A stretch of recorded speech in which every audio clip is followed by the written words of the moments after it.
একটা বাংলা বাক্যকে আমরা দুভাবে ট্রান্সলেট করতে পারি। দুভাবে, দুটো পদ্ধতিতে। কিভাবে? না, একটা বাক্য দেওয়া থাকলে তার যেমন যা যা শব্দ দেওয়া আছে সেই অনুযায়ী, অর্থাৎ তার আক্ষরিক অর্থ অনুযায়ী। আরেকভাবে কি না, একটা বাক্য দেওয়া থাকলে তার মর্মার্থ বা ভাবার্থ, তার অন্তর্নিহিত অর্থটা যেমন আমরা বুঝি তেমনভাবে ট্রান্সলেট করি।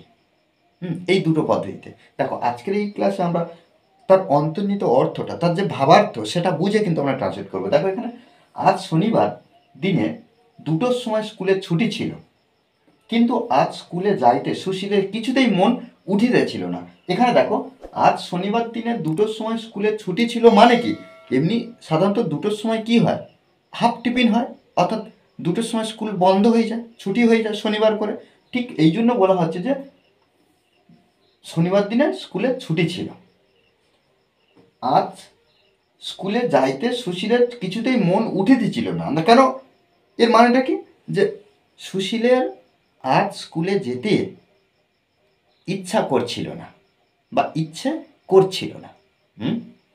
তাহলে কি, তাহার অনেকগুলো কারণ ছিল। এখানে দেখো, তাহার বা তার অনেকগুলো কারণ ছিল, তার অনেকগুলো কারণ ছিল। আজ স্কুলে ইংরেজি পরীক্ষা, তাহলে এখানে এটা বলা যেত, আজ স্কুলে তার ইংরেজি পরীক্ষা ছিল, তার ইংরেজি পরীক্ষা ছিল, তার ক্লাস পরীক্ষা। বা আমরা এখানে এভাবেও বলতে পারি যে আজ স্কুলে ইংরেজি পরীক্ষা। দেখো, সুন্দরভাবে আমরা কিন্তু একটু বুঝে বুঝে ট্রান্সলেট করবো, তবে কিন্তু আমরা ইংলিশে ইমপ্রুভ করতে পারবো। দেখো, আজ শনিবার দিনে 2টোর সময় স্কুলের ছুটি ছিল। আজ শনিবার, এখানে আমরা লিখতে পারি টুডে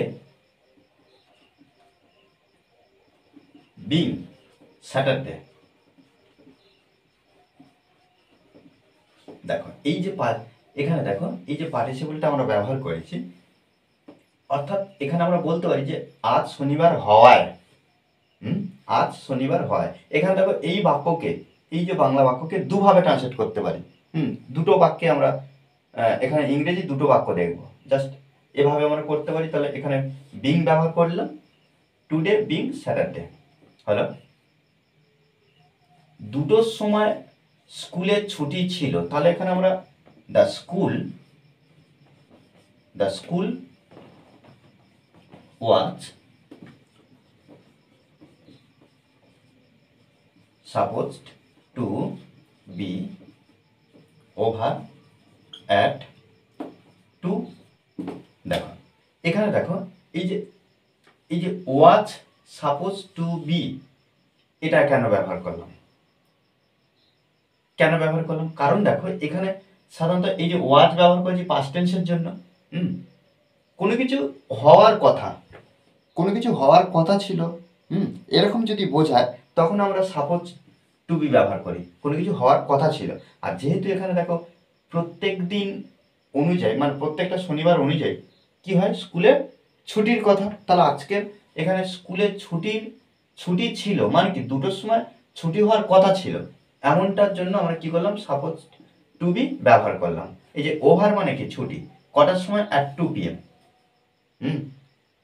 এখানে আমরা এই যে টুডে বিং স্যাটারডে, এটা না ব্যবহার করলেও আমরা শুধুমাত্র কি করতে পারতাম, টুডে ব্যবহার করে দ্য স্কুল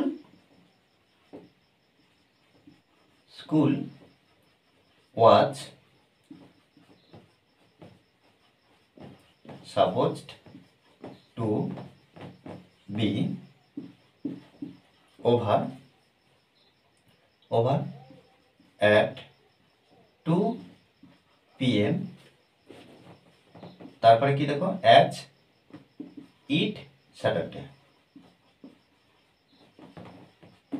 দেখো, এইভাবেও কিন্তু করতে পারি। কারণ এখানে দেখো, যেহেতু শনিবার, তাহলে অ্যাজ ইট, যেহেতু এটা শনিবার, অ্যাজ ইট স্যাটারডে, এভাবে কিন্তু আমরা বাক্যটাকে ট্রান্সলেট করতে পারি। দেখো, এগুলো কিন্তু আমাদের একটু মনে রাখতে হবে, যে এই বিষয়গুলো। তারপর দেখো, কিন্তু বাট আজ স্কুলে যাইতে সুশীলের কিছুতেই মন উঠিতেছিল না, মানে কি ইচ্ছা করছিল না। তাহলে বাট কিন্তু এই যে আজ, এই যে অ্যাডভার্বটা এটা কিন্তু আমরা শেষেও ব্যবহার করতে পারি। প্রথমে ব্যবহার করতে পারি, আবার শেষে ব্যবহার করতে পারি। বাট সাবজেক্ট আমরা আনবো, কার কথা বলা হচ্ছে? সুশীল। তাহলে বাট সুশীল, এই যে নেগেটিভ আছে দেখো, কি না, তার ইচ্ছা করছিল না বা মন উঠিতেছিল না, এর জন্য দেখো আমরা যেহেতু নেগেটিভ আছে ওই জন্য নেগেটিভ আগে করব, যেহেতু পাস্ট টেন্সে ওই জন্য did not at all feel like. দেখো এখানে এই যে বিষয়টা দেখো, ফিল লাইক মানে কি? ইচ্ছা। তাহলে ইচ্ছা করা, ইচ্ছার বিষয়টা ফিল লাইক। অ্যাট অল বলতে কি? সর্বোপরি বা মোটেও, বা আদৌ। সুশীলের আদৌ ইচ্ছা করছিল না, নেগেটিভ। সুশীলের আদৌ ইচ্ছা করছিল না যেতে। দেখো এই যে যাইতে বা যেতে, গোয়িং টু স্কুল, তাহলে কোথায়? না স্কুলে। এবারে দেখো আজ, টুডে। ওকে, তারপর দেখো তাহার অনেকগুলি কারণ ছিল। তাহলে এখানে তাহার বা তার, তার হি হ্যাড মেনি রিজনস। দেখো তাহলে কি? হি হ্যাড মেনি, আচ্ছা এটা হ্যাড, তাহলে হি হ্যাড মেনি রিজনস, তাহার অনেকগুলি বা অনেকগুলো কারণ ছিল, এটা আমরা লিখতে পারি। অথবা কি লিখতে পারি? যে এখানে দেখো দেয়ার ওয়্যার, মেনি ব্যবহার করতে পারি, অথবা সেভারেল। তাহলে মেনি বা সেভারেল, অনেকগুলি বা অনেক। ওকে, তাহলে মেনি বা সেভারেল রিজনস ফর দিস, এটার জন্য অনেক কারণ ছিল, এটার জন্য অনেক কারণ ছিল। আজ স্কুলে ইংরেজি পরীক্ষা, অর্থাৎ এখানে আমরা লিখতে পারি তার ইংরেজি পরীক্ষা ছিল, তার আজ ইংরেজি পরীক্ষা ছিল। তাহলে এই জন্য আমরা হি হ্যাড, দেখো হি হ্যাড কি? তার ছিল, কি ছিল? না ইংরেজি পরীক্ষা। তাহলে ইংলিশ এক্সাম ইন স্কুল। ওকে, দেখো এখানে একটা বিষয় দেখো, আমরা টুডেটা আগে ব্যবহার করব, এটা ব্যবহার আগে করব, টুডে। ওকে, টুডে আজ। তাহলে টুডে হি